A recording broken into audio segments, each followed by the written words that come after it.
Our final session is News in Flux, Confronting AI, Talent Drain and Media Capture. Please welcome our speakers to the stage.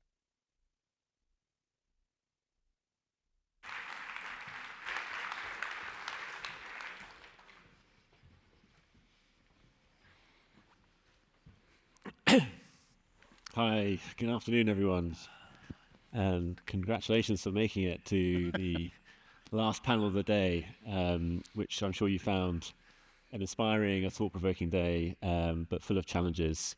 That video, I thought, does a great job actually at summing up where we are in many respects. It feels like this perfect storm of issues affecting the whole industry, and I talk about it often as this maelstrom of issues, and they're all converging.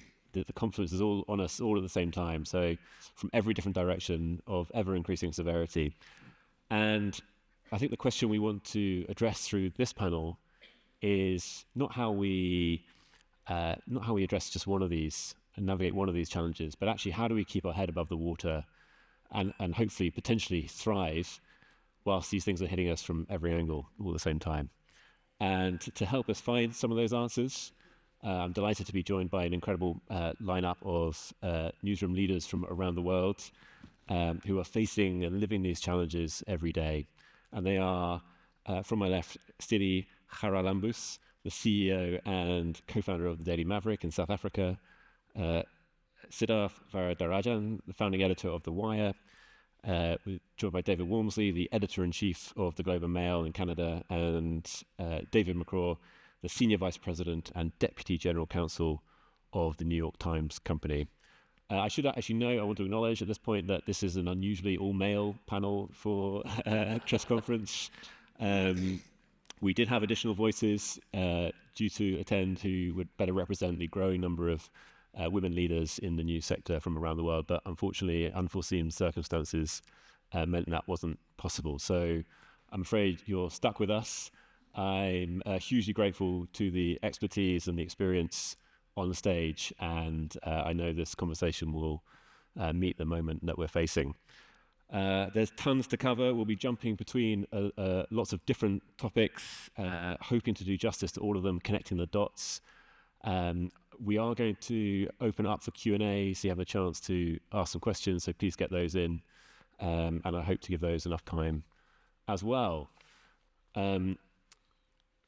So no more introduction than that. Let's get going. I want to get started on this issue that we've been discussing today to a certain extent, but all of us will have been talking about over the last weeks, months, years, and that's the transformative threat and opportunity that AI offers the news industry. And I wanted to start with you, David Walmsley. The Globe and Mail is quite a recognized leader in the sort of digital space, and I wanted to essentially throw the gamut at you, all these threats and opportunities we're seeing. So in the first instance, is the Globe and Mail successfully adopting AI into the newsroom? Are you seeing issues with maintaining your standards, with maintaining your trust with your audience? Are you seeing commercial pressures, things like fewer click-throughs? And then outside of the newsroom, looking at the sort of macro scale, there are people out there, some in this room I've spoken to, who think that legacy media has the most to lose from the dawn of AI and what it might do to the sector. And I just wanted to hear your thoughts on that.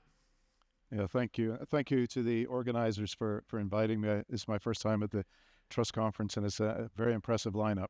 The panel is discussing this idea of news in flux, and I think it's incumbent upon the professionals in a newsroom to be able to control the flux as best you can. Now, some will put their hands up and go, there's too much coming at us, and I don't think that's the case. I think it's about ensuring global best practice. At the weekend, we published the world's first photograph that has a birth certificate attached to it. So it's an extension of the C2PA authenticity code. And what it allows for is a photograph taken by Sony hardware that guarantees whether or not the image includes anything synthetic or whether it's three-dimensional. That will increase the transparency and the trustworthiness of the Globe with our readers as they increasingly question whether or not the material you're producing is something that is something you can stand behind, and it is as it seems to be. You know, we talk a lot about economies of scale and the challenges that are put before us. I think that the single biggest benefit that a legacy news organization has is that it provides a lot of energy in the development of scarcity. We stand behind every single thing we publish, and that is an increasingly limited resource. And as long as we tell that story, we're going to be better off. If we sit as pedestrians or passively respond to the threats that come at us, then we're going to be hurt. But if we actually put our best foot forward and we show global best practice, then we have opportunity. Culturally, there's a challenge. Newsrooms are conservative. We don't like disruption, peculiar as that may seem, because the industry as a whole has been massively disrupted. But I would argue, as an editor, the disruption comes on the commercial side. It does not come on the editorial side. Editorials, the request or the demand of editorial is the same as it's always been: to be sentient human beings, to figure out information that is otherwise not known or not easily obtained, and be absolutely relentless in the pursuit of that. The ability to do that is driven by quality journalism, but it also requires guidelines. So just to finish up on this, the Globe does have a transparent code of conduct when it comes to the use of AI. And I think the phase we're at now, and it will accelerate, I think, over the next 18 months, is one where we do not allow AI to appear without any labeling. Research is something we use when it comes to AI, which helps to organize a lot of material, but it's only a tip service. It's not the final material. It is the collating of information that then journalists are putting their own skepticism against to ensure that the pattern doesn't include hallucinations, and that the opportunities of organizing principles are ones that can make the material more easily consumable at the end of the day by the audience. We're a subscription paywall. We don't worry about click view in that sense. It's not about the attractiveness of mass audience. It's about getting the right audience for us.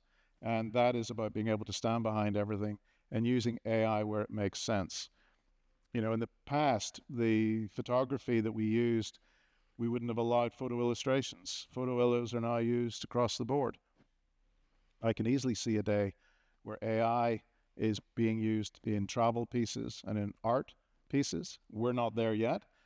I'm ahead of the newsroom probably culturally, but in terms of the rules and the guidelines, we're going to have to recognize that there is an enormously attractive opportunity in terms of how you present material in a clear, fashioned way, but it still has to be something you stand behind.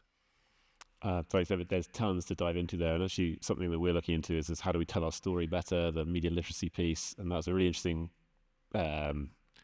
example of actually there's some hope in this. It's not just a sort of sinking ship that AI is going to overturn us all. Just quickly on the AI, David, just quickly from the perspective of the Times, is there, I hear of internal strife within newsrooms between, let's say, I know that you guys are involved in suing an AI company. At the same time, your colleagues will be like pushing ahead with AI adoption and across the newsroom output. So how does that work? Well, for those of you who are lawyers in the room, you will know AI when you see it because it'll remind you of yourself when you were a first-year associate. Always certain and occasionally right. And you'd have to kind of keep that in mind. It's going to get better, but there is that factor in there that it is a machine. And somebody made the observation that what journalists bring is the one thing that AI can't do. Journalists tell you what happened outside the internet. They tell you what happened in your community, what happened in Congress, what happened in the White House, what happened in your capitals. And if it's not on the internet, AI can't get to it, reporters can't. So there is obviously a certain amount of tension, but it's really a very minor thing because the way we approach it in the newsroom is we want our journalists to use AI the way we hope others use AI. We have an approved tool approved tools that people use. We do not want it to be used to violate paywalls, violate other people's copyrights. That's what we would like to happen. That's one of the reasons we're suing. we do not want to use those tools in ways that would violate somebody's legal rights, their intellectual property rights, whether that is feeding something into it that's copyrighted because there will be a copy made, or asking questions, asking prompts that would violate somebody's copyright. We obviously think that at the end of the day, and David was making this point, that the discernment of human beings is necessary. It is a tool. It can be used very, very effectively.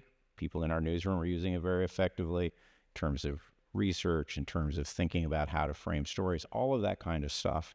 And it would be short-sighted not to be trying to do that, but it's keeping in mind that these are tools. They are not an ends. They can, and perhaps I'm being naive about this. I don't really think that AI-generated news report is going to replace the one that is produced by human beings, aided by AI. Okay. Very true, thank you. And I make no apologies for jumping between issues here. We've got lots to get through. Styli, I wanted to jump on. Actually, David was talking about business model earlier. We've been struggling, certainly in our sector, the media development sector, with business model change for the last 15, 20 years, felt particularly acutely. Having said that, you founded 16 years ago and have been thriving. So what's the problem, partly?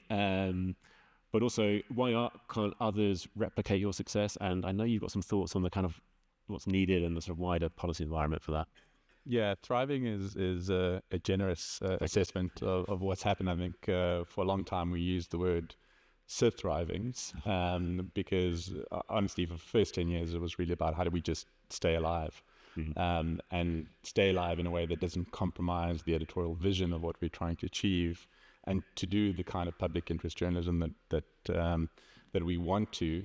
And in trying to figure that out, how do we still make it accessible for everyone in a country like South Africa, where we have, the highest unemployment rate in the world and the highest inequality in the world?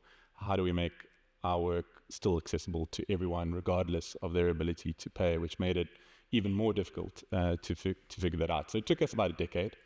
And then we settled on a voluntary membership program. But at the same time, always making sure that the vision and the mission of the work that we were doing always, that was paramount. That was never compromised.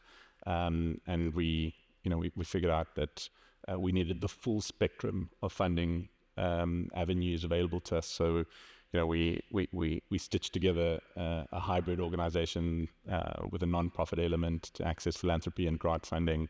We raised equity, we raised debt, and then finally we went to our readers with this voluntary membership program. And so that helped us figure out a model that could then sustain the kind of work that we wanted to do. But it is incredibly difficult to do it, and was incredibly difficult to do it in South Africa in that time of state capture, when our president was being coerced and influenced by outside parties, and various different organs of the state were compromised, which made it even more difficult inside of the macroeconomic challenges, the infrastructural challenges that we had. And so, it was 10 times harder to do what we were doing in South Africa than it is in, let's say, Norway.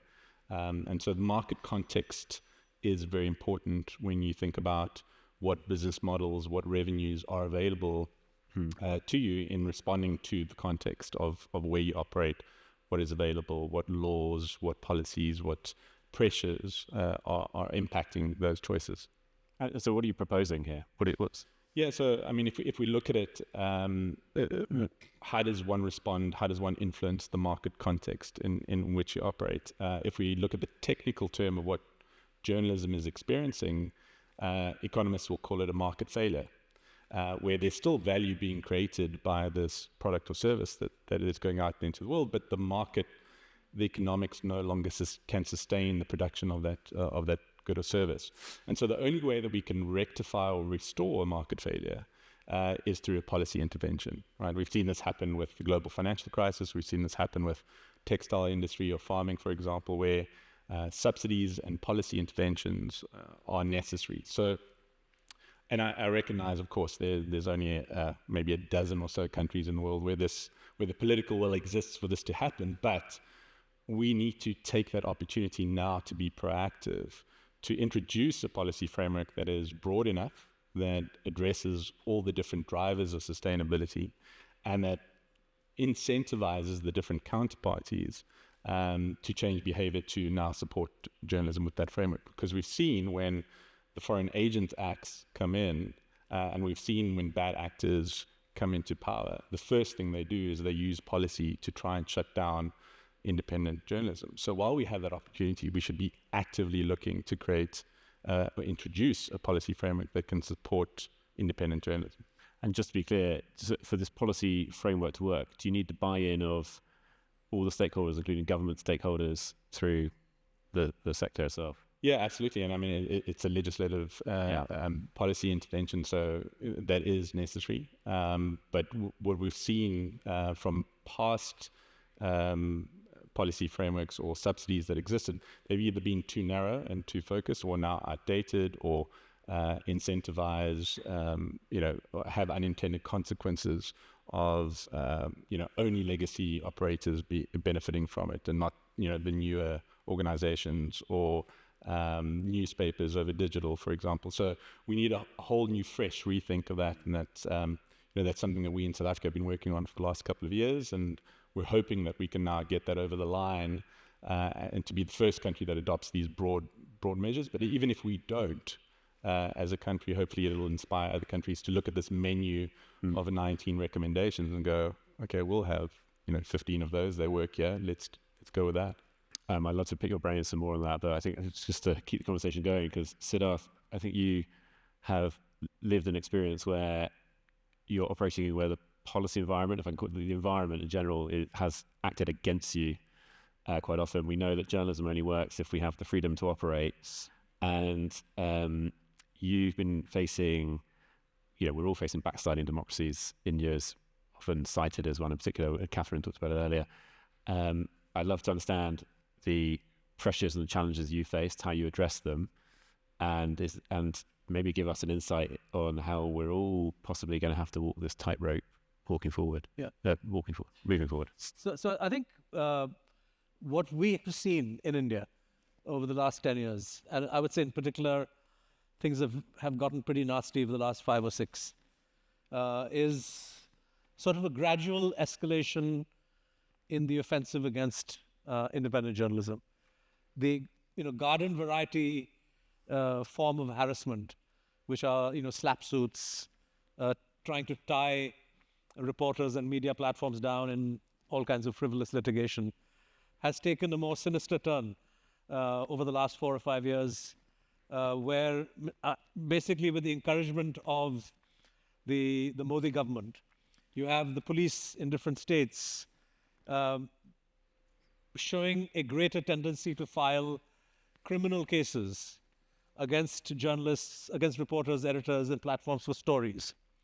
And so this tendency to intimidate through criminal litigation has led to, the numbers are still, maybe you have 100 or 200 of these kinds of cases, which is, you could say a small number given the total number of journalists and the total number of publications. But the overall effect it has is, through the ad hoc, unpredictable, random nature of these cases, it has a chilling effect across the board.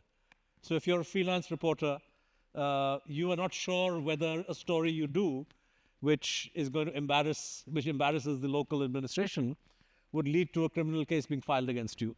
And if a case is filed, who is going to take care of your legal expenses and so on and so forth. So this idea of, throwing the full force of the law after media against media organizations, this has reached a new level, and I think we are going to see more and more of this in other countries. We ourselves at The Wire, in the last 2 months, had 2 sedition cases filed against us for stories that we had done, and these are very serious charges that if convicted, you spend a life in jail, and total nonsense in terms of the actual charges. And the whole idea is to just tie you down. The police would, if they could effect an arrest, make sure that you don't get bailed for several weeks, if not longer. And so this is this form of harassment is something that we're dealing with. But in addition, what the Modi government has tried to do, and I think this is also a pointer to what you're going to see around the world. And we saw references to this in the discussion in the other sessions today, right?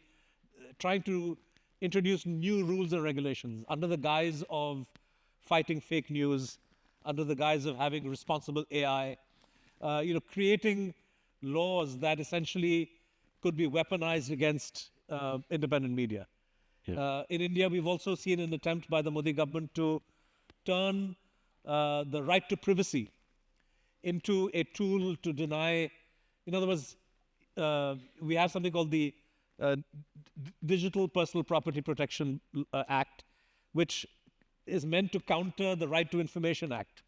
And there's a whole gray area as to what happens when newspapers report so-called personal information Right. of businesses, of government officials, of politicians.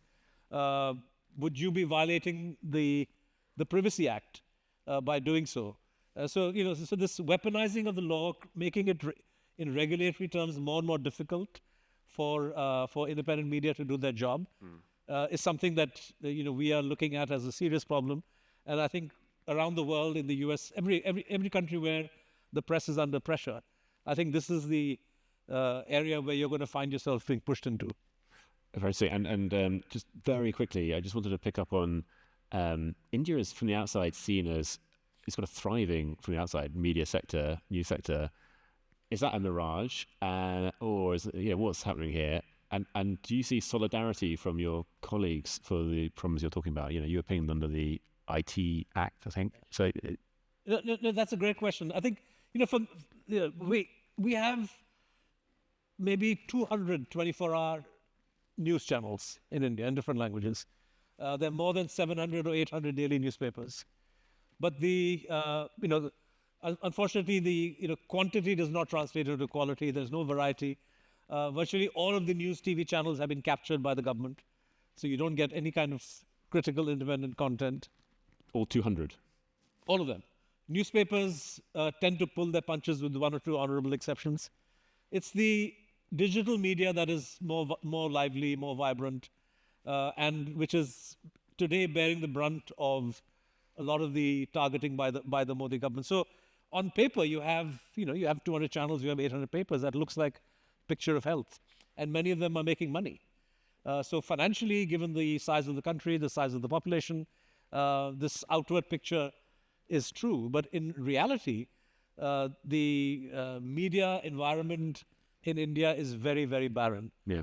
You don't have the kind of critical reporting, the kind of questioning of the government that you would expect in a robust democracy. And that's because Mr. Modi has eaten away at the innards of Indian democracy. Okay, thank you. Yeah, and as the panel before alluded to, this is a few panels we've talked about today have talked about these issues of spreading bad practice. And I just want to quickly come to you, David, to understand what it must have felt like when you saw the lawsuit. I don't know how lawsuits arrive, but you see the number 15 billion coming in from the president of your country. How does that feel? How do you even think to start to defend it? Do you relish it? You've been in the fight a long time. And how does that affect the wider news staff, morale? Well, and the last time we were sued by Donald Trump was in 2021, and that was for $100 million. And he talked about how bad inflation was under Joe Biden. I didn't realize just how bad it was. It's now $15 billion. So there you have it. Now, for those of you who are following along at home, we won that suit from 2021, and he ended up writing us a check for $392,000 and got zero from us. So the $15 billion, I think, tells you everything you need to know about the suit. It is a suit that's designed for public consumption. It's designed to rally his base, look at them going after the media. If you actually bother to look at the complaint, you'll find that there's very little there. It actually now is down to 2 stories. And much of the complaint deals with a story we did about his role as the star of The Apprentice, and it raises as potentially defamatory statements that we said that The Apprentice found him and turned him into a star. His lawyers tell us he was already a star. He appeared in Home Alone 2. How good? The story said that when the producers from The Apprentice came to his office, they found it sort of threadbare and shabby. Not so. It was great looking. They said his desk had nothing on it other than clippings about Donald Trump. He said no, that he was actually a hardworking businessman. But it really takes us back to where the reform of libel law started in the United States in 1964 with Times versus Sullivan.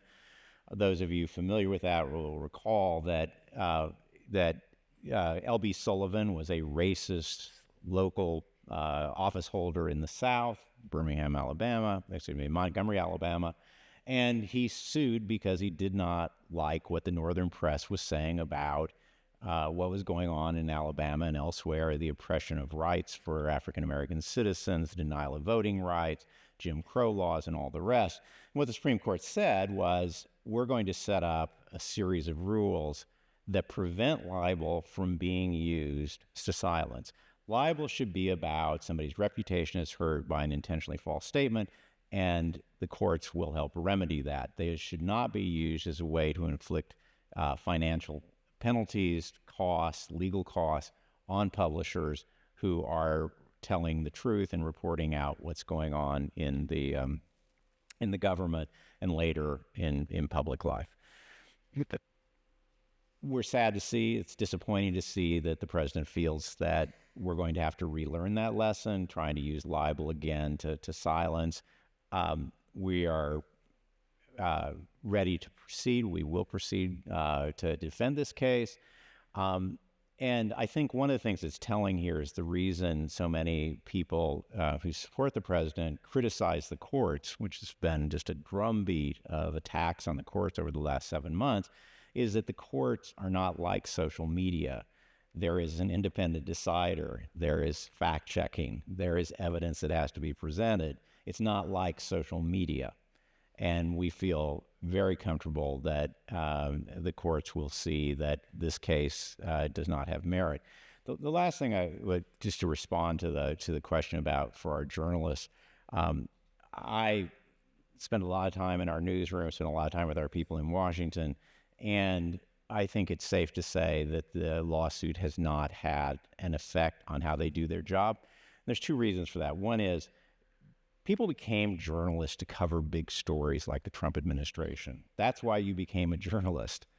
And you're not going to be intimidated by a lawsuit from going after those big stories. It's in their DNA. The second thing is, I think we have proved as a company over and over again, that we stand behind our newsroom, that we're not going to give in to the pressure. We're not going to settle the case. We're not going to do anything to undermine what we feel we need to do for our readers, which is to aggressively pursue that story. The last thing I would say is that this lawsuit is part of a larger pattern of attacks, and I think in some ways it's not even at the same level as some of the ones that concern me, the use of the Federal Communications Commission to go after the networks for their journalism, the investigations of Media Matters, which covers the platforms and provides news about what's going on in the media and in the platforms, which is being subject to investigations by the state of Texas and by the FCC and so forth. That use of government power, I think, is more concerning than what we're seeing, which is, at the end of the day, a libel suit. We know how to litigate those. I think that's a very important point, David. A lot of the conversation gets taken up with lawfare, which I know in London is a particular issue. Journalists don't need a lot of crumbs of nutrition, but when you hear a lawyer say, we've got the back of the newsroom, you feel you can do anything. And I would encourage anyone who can help journalists to do so. And I would also say, in terms of the narrative of the industry, we talk about trust, the trust conference, trustworthiness, the question of trust. In the United Kingdom and the United States, there's been a reduction in trust, no question, since the 1970s. But if you look at the Edelman barometer for the last year, trust is up overall. It's the highest it's been, 52% trust, so you can always improve. But it's the highest it's been in over 20 years, particularly in countries like Kenya, which have seen tremendous trauma over the last 6 months, and Nigeria. So it's also about being positive and about what we can do, and not just the attacks that make us fall into a defensive crouch. Can I just add, if they come after you with a lawsuit, or if there's a threat of legal action, as long as you're sure about the story you've done, you need to fight for all you've got, for all you're worth, right? Many media platforms, even when they have right on their side, and I'm speaking of India, but this is perhaps true of other countries too, they tend to capitulate or appease. They think this problem will go away if I kill a story. And what happens, as Columbia found out in a different context in America, that if you appease the beast, if you're given to unreasonable demands on one topic, he will keep coming after you. So at the end of the day, you have to take your stand. And I think for media, it's essential that we're not given to this kind of intimidation and bullying, whether it's Trump or Modi or anybody. Yeah, wise words. And I heard recently of a case of these journalists in Colombia. They were asking colleagues of ours, not at TRF, but another media freedom organization, for legal training, not so that they could write better articles or that sort of thing, but actually to help them argue with their lawyers to stand up for them more. And there's a question on cue. My iPad's just ran out of battery, but I took some notes of the questions. There was a question around tipping point, about at what point is it worth defending yourself to, presumably Trump's, the 15 billion value comes in because it's just like, we're actually going to hammer them. And how do we get that right, especially for smaller newsrooms? How can you defend yourself? Do you have the legal support? When do you go to find it? Any thoughts on that? The tipping point. I mean, there is a businessman in India called Anil Ambani, who he was involved in an aircraft deal, Rafale deal in India, and people did stories. We did stories about it, and he filed, a huge, I think 10,000 crore. I don't know what in dollar, maybe in dollar terms, it's several $1 billion. And it was clear that this is just frivolous attempt to intimidate. Yeah. But there are some people who back off, but you can't. Yeah. You back off, he will climb on you. So you have to fight back. And I think perhaps, whether it's the Thomson Reuters Foundation or if there was, I know there are trusts and foundations that look into helping smaller media organizations mount a legal defense. Yeah. We are fortunate at The Wire that we have lawyers who are helping us pro bono. Yeah. But this is an important help that people could give if there is legal assistance. Very good. It's also important, I think, to have confidence at the high levels in the senior editorship. I was in Bogota last month, and in the room discussing the challenges of the free press in Colombia, the question was one of self-belief. Is there enough self-belief in the room, in the newsroom? Because if you don't have it at the senior editorial level, there's no chance the reporter is going to feel that they are supported. And I think too many editors lose self-belief, and you can understand why. But at the same time, if you don't have that at the editorship level, you cannot succeed. So you need to ingrain that, and you need to support those senior people. I want to come on to the struggles of being a journalist, and we're seeing talent drain, brain drain, people leaving for higher paid jobs in tech, in comms, in government affairs. We're also seeing fewer people join the profession. There's less space for them. And I wonder, a quick question to all of you or whoever wants to answer, how serious a problem is this? And then how do we actually retain that talent? I think the last study that was done in South Africa of how many people we'd lost in the industry was just before COVID, and that number was at 50%. And so we'd lost half of the industry in that time. And so since then, you can probably add on another 20% on top of that. So again, that's the market context and the environment in which you're working in. So how do you, we're missing an entire generation of journalists. We're competing with some of the biggest companies in the world for engineering talent. And so investigative journalists are, you can count on, two hands the number of investigative journalists left in the country, country population is 65, probably 70 million people now.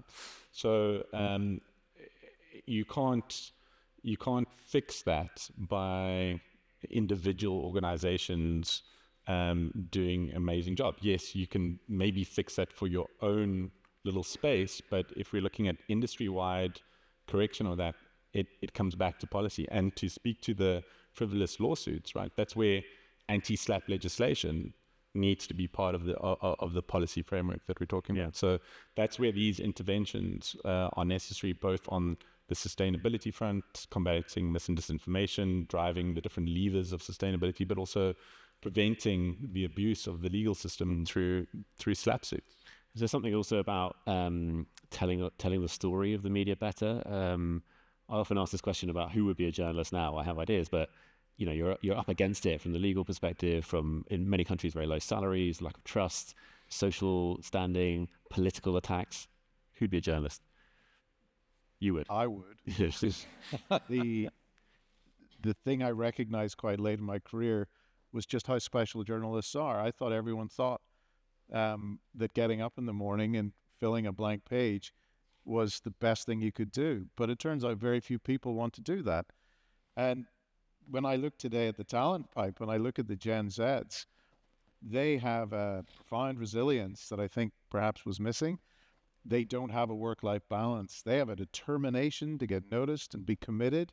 And I think that when you have a small number who are so attracted to what the business can be, and that notion that when the phone rings and someone on the other end is saying, "You're my last hope, can you help me? I've tried everything else." How would you not answer that in the affirmative? How would you not go to the end of the world to help that person? And then you get paid for it? It's amazing. The good news, at least from my point of view, is that in a country like India, where big media is so compromised, and the situation really isn't good when it comes to newspapers and TV channels. But every year you have literally thousands of kids who enter journalism schools and emerge raring to go. Sometimes I feel sad for them because they really there is no decent place that they can go to in large numbers. But they're all enterprising. They're all, they have a fire in their belly, and they want to work as journalists, and they see great, value in journalism as a profession, and I think that's wonderful. Yeah. So I'm not pessimistic at that level at all. I mean, maybe this is where we come on to, we have 2.5 minutes left, but this is actually, maybe they're going into this idea of this personality-led news sector, the Gen Z, storming the sort of eyeball charts as well through YouTube, through podcasts. Does that worry you guys or encourage you when it comes to the sort of future of the industry, but also for legacy news outlets? How do we, is there a danger that legacy news might become more irrelevant? I think the audience rewards personality over brand to some degree, but they also rate information, quality information. So I think you can have the two together. I think also that when you're dealing with the opportunities that journalism can offer, you need to be pretty clear about what they are. And if you have that honest conversation and you recognize for a lot of, in Canada, for example, a huge number of immigrants to the country, we recruit a lot of people who have come to Canada as a second home. Their number one competitor is their parents, because journalism is seen as troublemakers. It's not a profession like engineering or doctors or heaven forbid law. Instead, it's journalists and they're troublemakers. And I've lost a number of people who couldn't make the argument over the dinner table rather than in the newsroom. I'm very aware of time. The guys in the box sent me one of the questions after my iPad died. So if anyone would like to answer this one quickly, if you had access to significant philanthropic funding with no strings attached, Laurie, what would be your investment priority? Anyone have any thoughts? Can I go first? Yeah. I mean, I would expand my newsroom, honestly. Yeah. It's frustrating because The Wire is, I don't know how many of you people know this, but The Wire is non-profit. And we chose this as a business model because we knew when the chips are down, it's the private investor, it's the equity guy, it's the advertiser who is the weak link in press freedom. And so we chose to be non-profit, and one of the, the price you pay is that you're then dependent on readers making donations, because you can't have robust philanthropy in a political environment where the philanthropist is scared, and that's the reality today. Yeah. If I had a no-strings guy coming, and it was clear that they could give money, then I would just, increase the amount of my capacity to cover stories, because that's really what we need to do right now. Yeah. I want to end by quickly asking you all a 5-word answer, if you can. What keeps you up at night, or what gives you the biggest hope for the future? I sleep very well. My absolute belief is that journalism, you may not have met a journalist, and you may be disappointed. It's more than 5 words, sorry. And you may be disappointed when your daughter comes home and says, I'm dating a journalist. It's like, really? And then you meet the journalist and you go home more impressed. So we need to do a better job of being out there, not just speaking to our industry, but speaking to everyone, explaining ourselves. Styli, you have any thoughts? Well, I obsess about sustainability and keeping everyone in the organization paid, but the possibility that good policy can influence the global industry is something that really excites me. There's great hope there. Well, balancing the books Yeah. keeps me The theme, yeah. causes me sleepless nights towards the end of the month. But if there's one issue that worries me, it's the over-dependence on tech platforms. We benefit from them because they allow us to distribute very widely and at virtually no cost. But the fact is that the government can easily lean on these guys, and they do it, and these tech firms do capitulate, and the tech firms are very capricious. So I think finding our own way to reach our audience is something that we need to do. That's a whole other thing we haven't had time for. David? I don't lose a lot of sleep, but I think winning the hearts and minds of the public should be number one for all of us. Pew study showed that 75% of Americans believe press freedom was important. Only 50% believe that journalists were actually independent. That's the gap we need to fill. If people do not believe us, if people do not think that we are there trying to give them the information they need, we lose our power as a press to matter. And that's the gap that we need to fill. Well, that's it. Great. So we all have things to go and do now, but we'll do that in the bar afterwards. We're going to go off stage. Antonio's going to jump on stage, just do a 2-minute thanks for coming. But if you would help me in thanking the great panelists today. Thanks so much.